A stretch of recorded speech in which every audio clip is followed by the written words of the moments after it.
Hello everyone, this is Sensei Starman and welcome back to Let's Play Fallout London.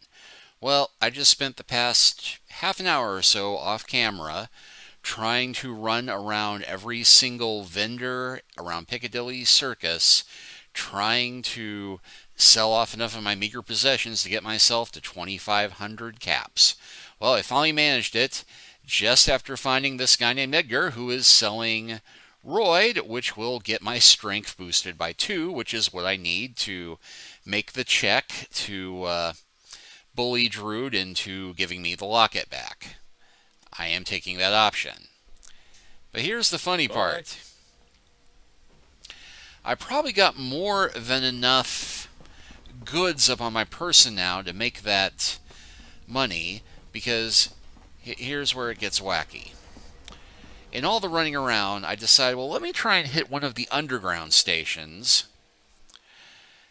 You know, because I know that the one that I encountered before had some shops in it. Well, I went into the Knightsbridge, one down here, and it turned out to be a cultist lair. So I wound up killing about a dozen to 20 of them. I'll need to count how many robes I'm carrying around.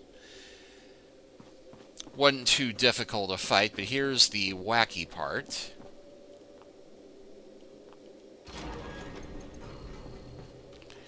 Yeah, you can see what's left of all the cultists down here. They have all of these mannequins set up in rather disturbing configurations, particularly with the women having arms for boobs and heads where their hands should be.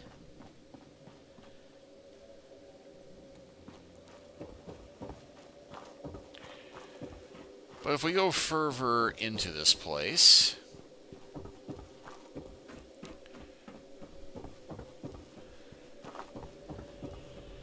I'd not try going all the way in there, but yeah, just more candles, more of these mannequins.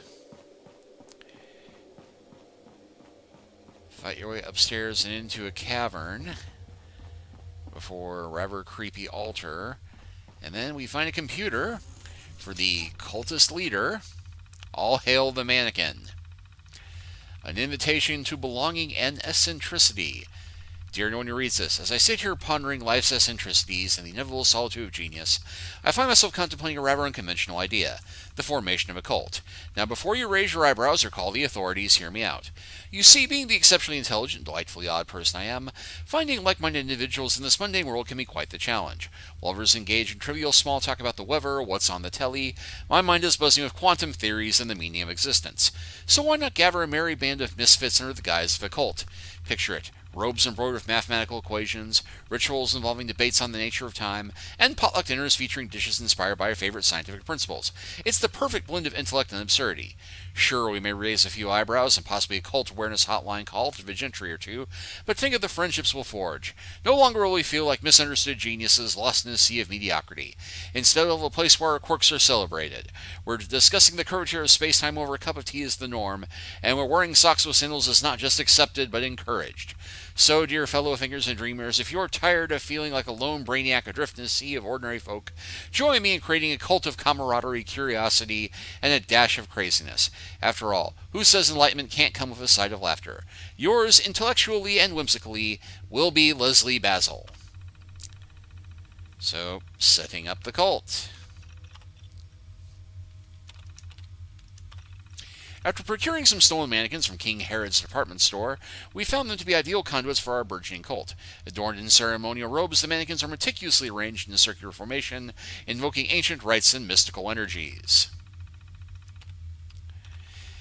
As we embark on our journey of self-discovery and collective enlightenment, I propose a whimsical yet profound shift in our cult's thematic focus. Let us delve deep into the realm of imagination and symbolism by embracing the enigmatic allure of mannequins. Why mannequins, you may ask?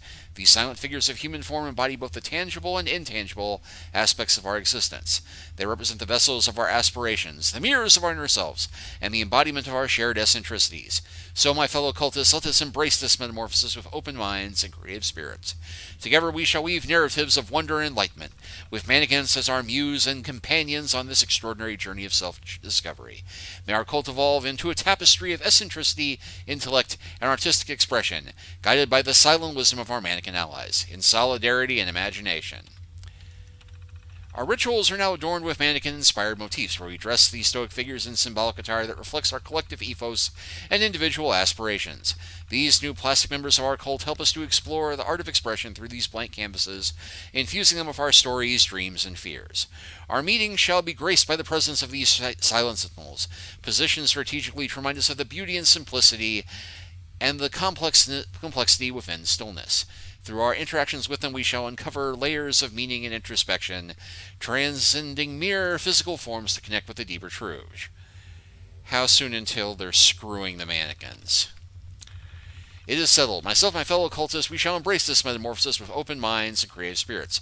Together we shall weave narratives of wonder and enlightenment, with mannequins as our muse and companions on this extraordinary journey of self-discovery. May our cult evolve into a tapestry of eccentricity, intellect, and artistic expression, guided by the silent wisdom of our mannequin allies, in solidarity and imagination. First signs of madness. As the nights grow longer, whispers among our ranks speak of strange occurrences. Some claim to have witnessed subtle movements among the mannequins, their plastic limbs defying logic and reality. The conviction that these inanimate figures are emissaries of divine power strengthens with every passing day. We address the mannequins as equals, sharing our innermost hopes, dreams, and fears, believing that they understand and guide us. To expand our fellowship, we offer newcomers chemical substances, including inducing vivid visions and profound revelations. Those touched by the presence of the mannequins become fervent converts, eager to embrace our esoteric teachings.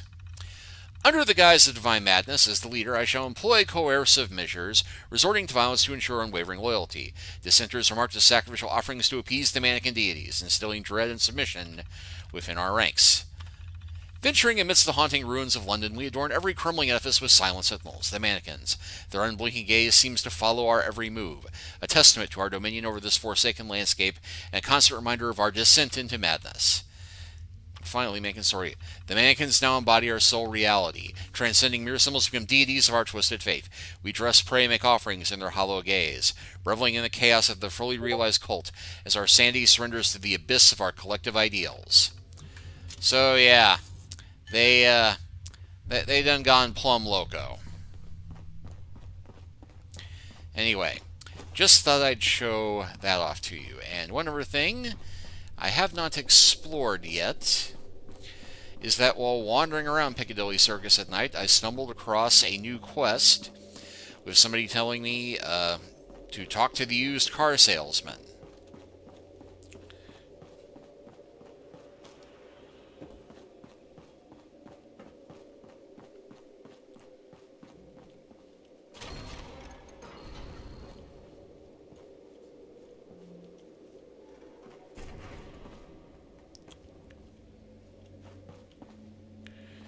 I thought there might be some tickets in that cigarette machine.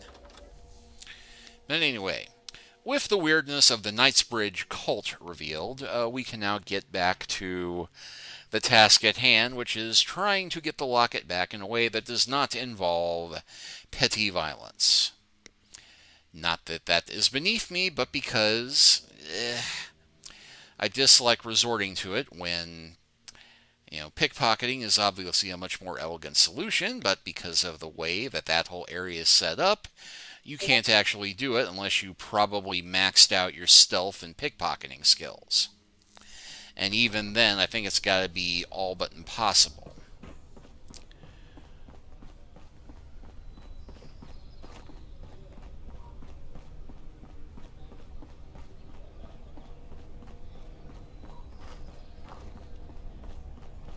Still, with that done. What's that smell? Oh, it's you.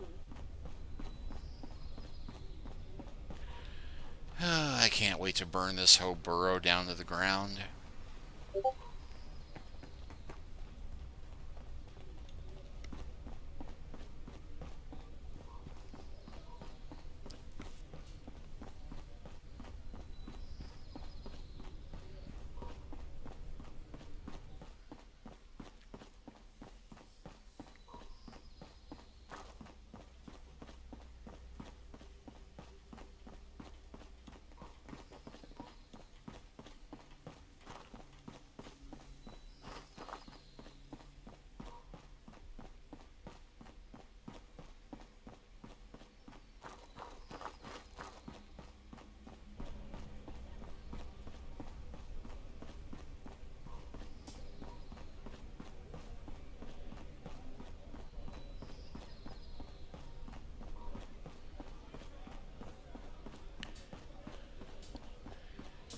case it's not immediately obvious, I wandered pretty far afield trying to look for open shops.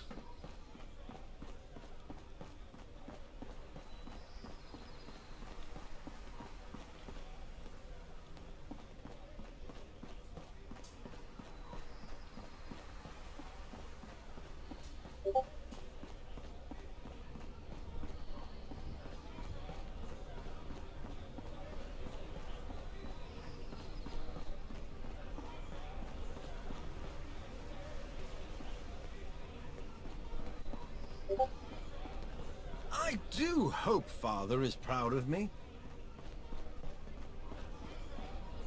I believe the gent with the car was Mo, but...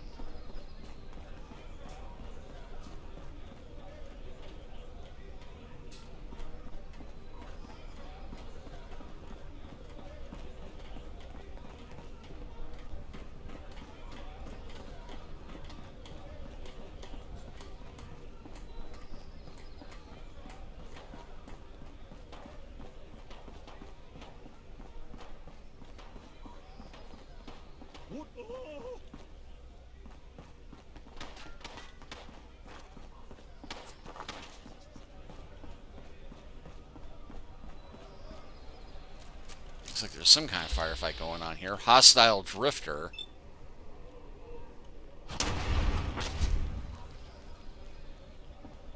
Classy. Very classy.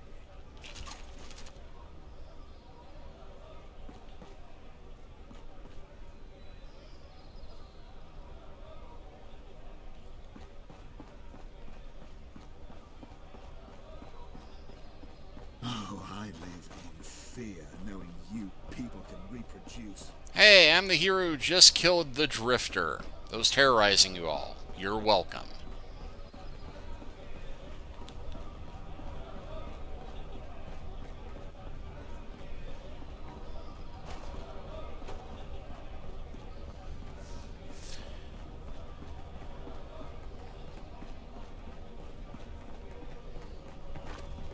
Anyway, that corner where I thought the car was turned out to be something completely different.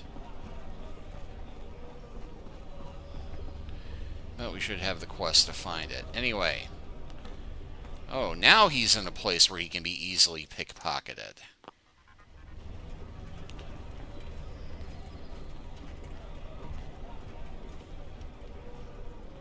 Well, now he's moving away from it, so...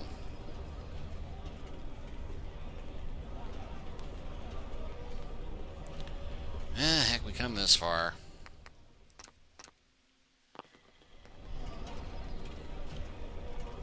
It would just be the height of comedy if he wound up suddenly becoming...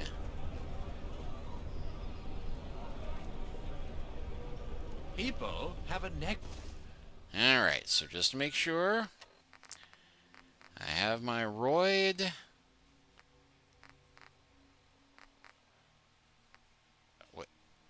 What happened to my roid? I bought roid earlier. I specifically...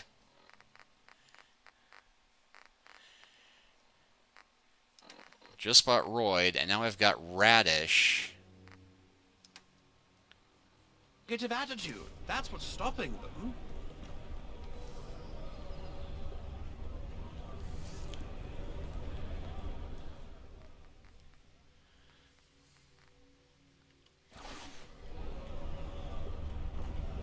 You sound like you got dosh in your pockets.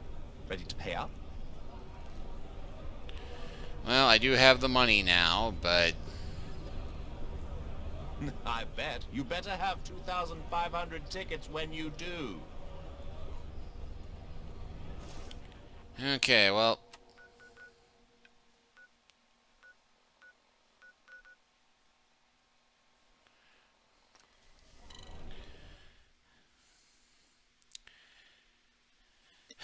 the heck of it is, another level, which I'm not too far from getting, and I could just raise my strength by 1, and then just drink wine, and then be strong enough to threaten them.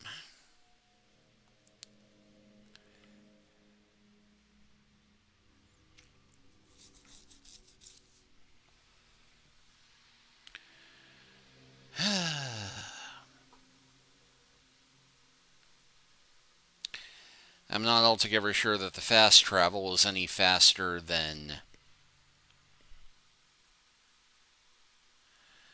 me just walking there. Even with having to take the long way around, but you know what? Heck with it. Well, Blighty is a British slang term for Great Britain, and one that is often used interchangeably with London. Actively blocking against a melee attacker might cause them to recoil, rendering their attack useless. Yeah, but good luck timing that properly.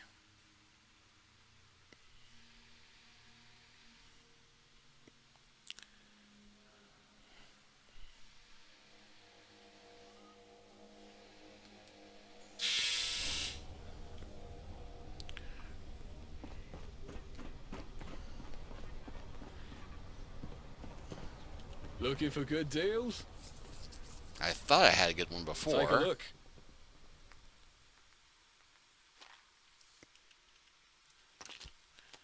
Okay.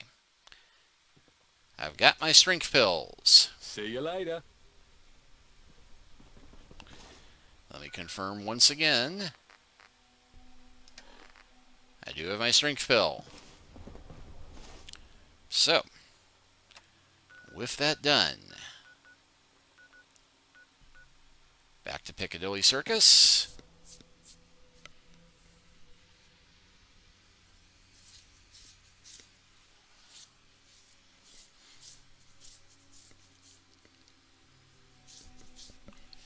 And if this doesn't work, I will then use my +2 strength to beat the ever-loving snot out of Druid with my bare hands for the pure tactile pleasure of doing so.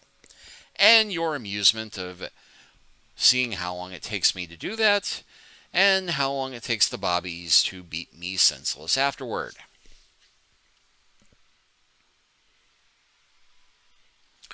What if I vaporize him with a laser and just try and pass it off as the angry fist of God coming down to smite the unworthy? If this were D&D, I could totally do that. I have the charisma to pull off that bluff. That is one of the unfortunate things about games like Fallout versus Dungeons and Dragons. There's so few options, which I must give props once again to Baldur's Gate 3, which they did not think of everything it was possible to do in that game, but they did think of a lot. And if you haven't watched my playthrough of Baldur's Gate 3, I would encourage you to do that after you watch this one. If you like, stories of tricksters managing to bluff their way past much more powerful opponents through stealth, skill, and trickery, which is normally my preferred method of dealing with these things, but Fallout, I've been doing more of a charisma person rather than a stealth person, because you only get so many points and so many feats, and honestly, the charisma stuff is way more worthy, given all the stuff can make stealth just not work it, as you can see. Okay, so with that done,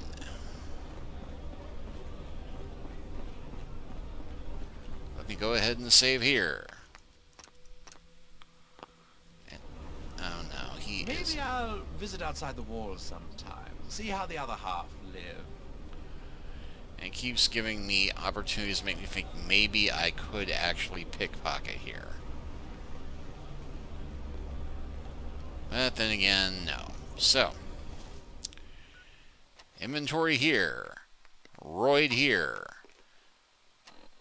Strength of 8 here. You sound like you've got dosh in your pockets. Ready to pay up? Well, he did not like that, but can't we make a deal?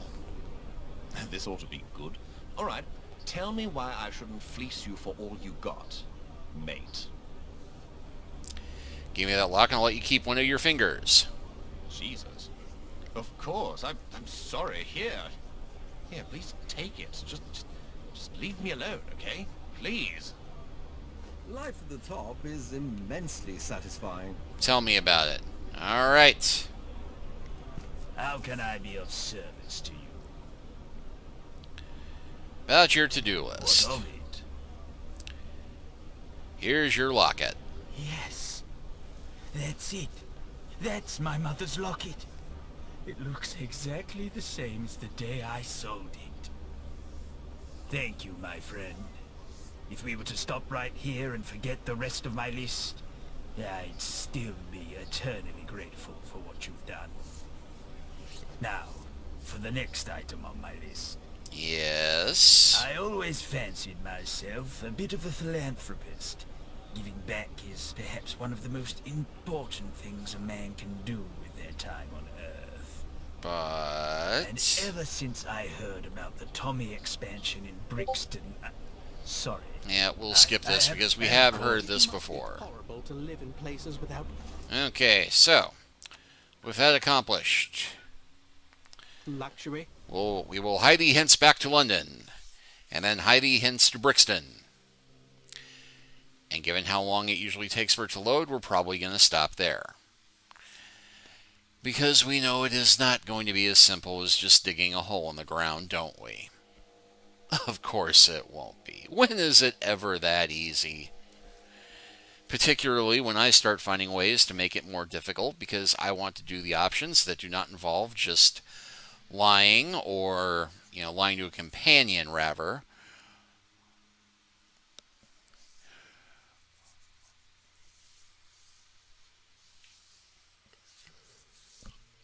Used an ammo station to make ammo. They went all out on that tip, didn't they? Use a chem station to make chems. Use a weapons bench to make weapons. Oh, heck. Well, we just got a Defend Lambeth Walk quest.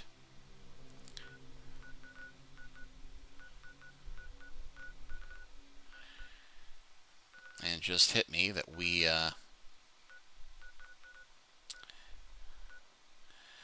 did not actually go looking for that car quest, but we'll do that one later.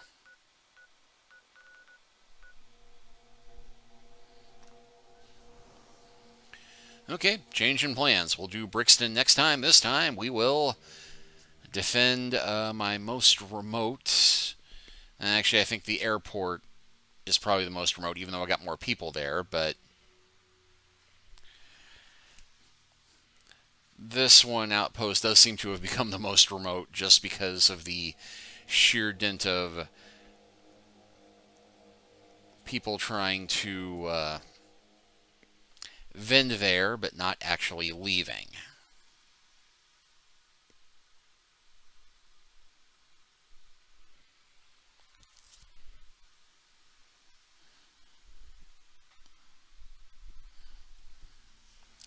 So what the heck, one great glorious firefight because you missed me fighting the cultists, and we'll call it a day. Well, call it an episode. I think I still have it in me to record one or two more as I'm recording this.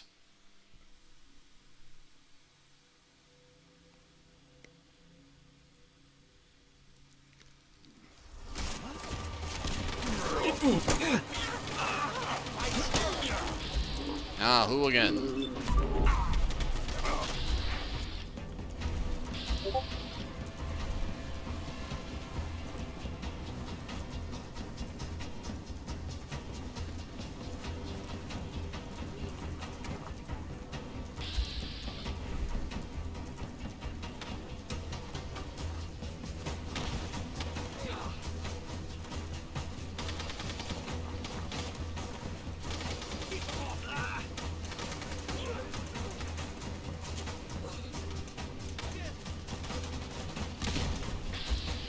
Well, they can't get through there, but then again, neither can the hooligans.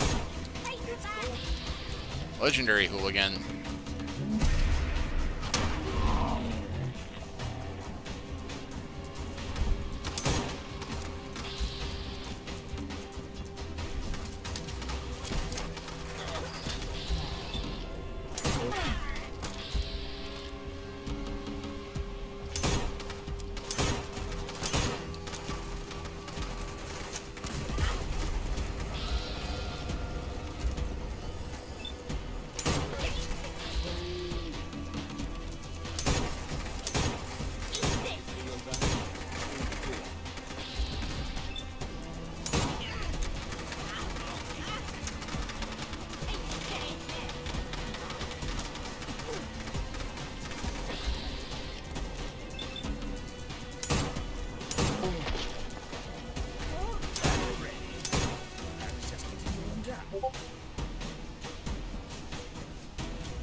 lockets. It's where I keep my valuables.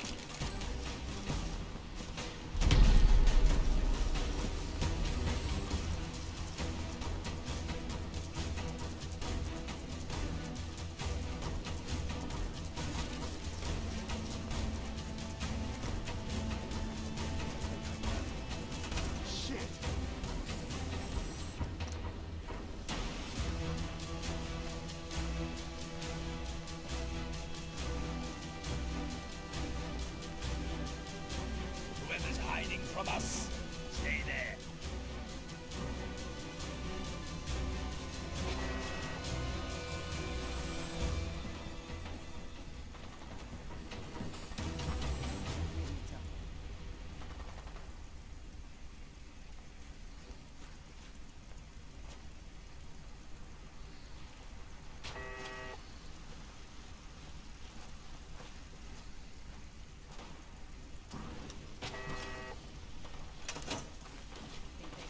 Oh well, nothing gained, nothing lost.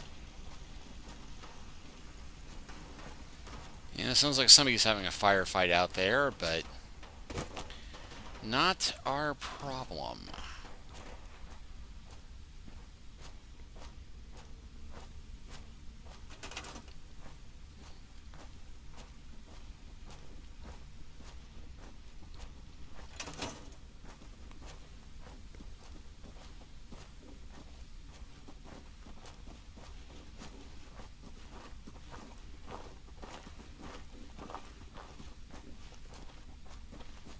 So many guns in so little time.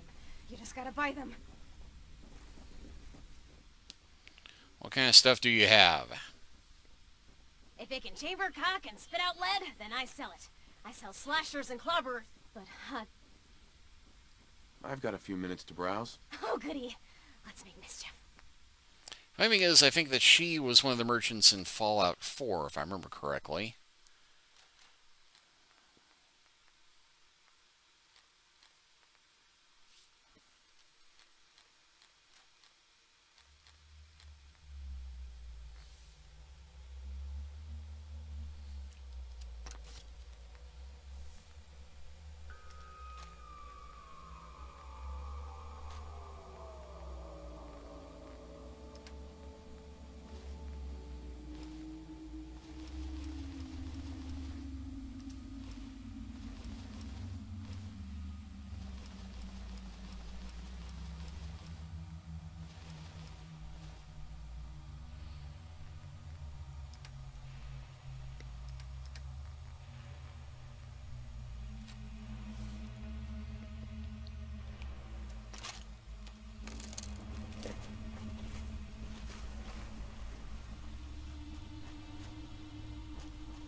Sure thing.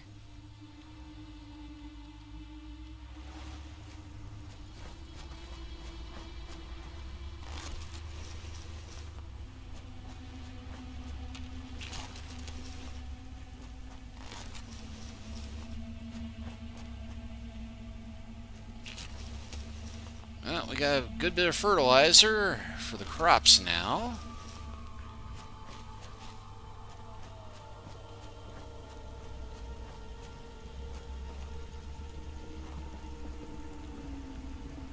Yeah, wow, check out all the provisioners just hanging around out here, along with the honest merchants.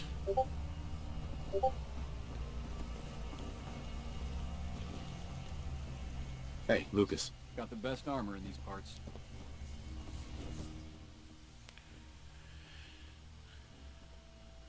I sell armor. Been selling for the...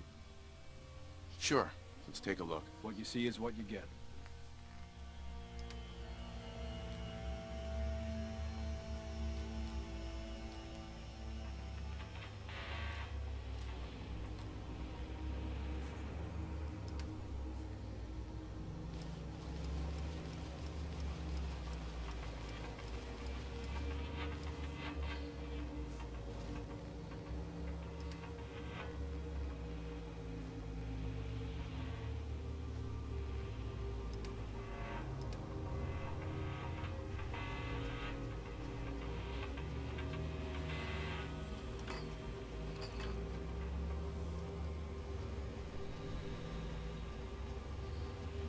What the hell? I'm not planning on building anything anytime soon.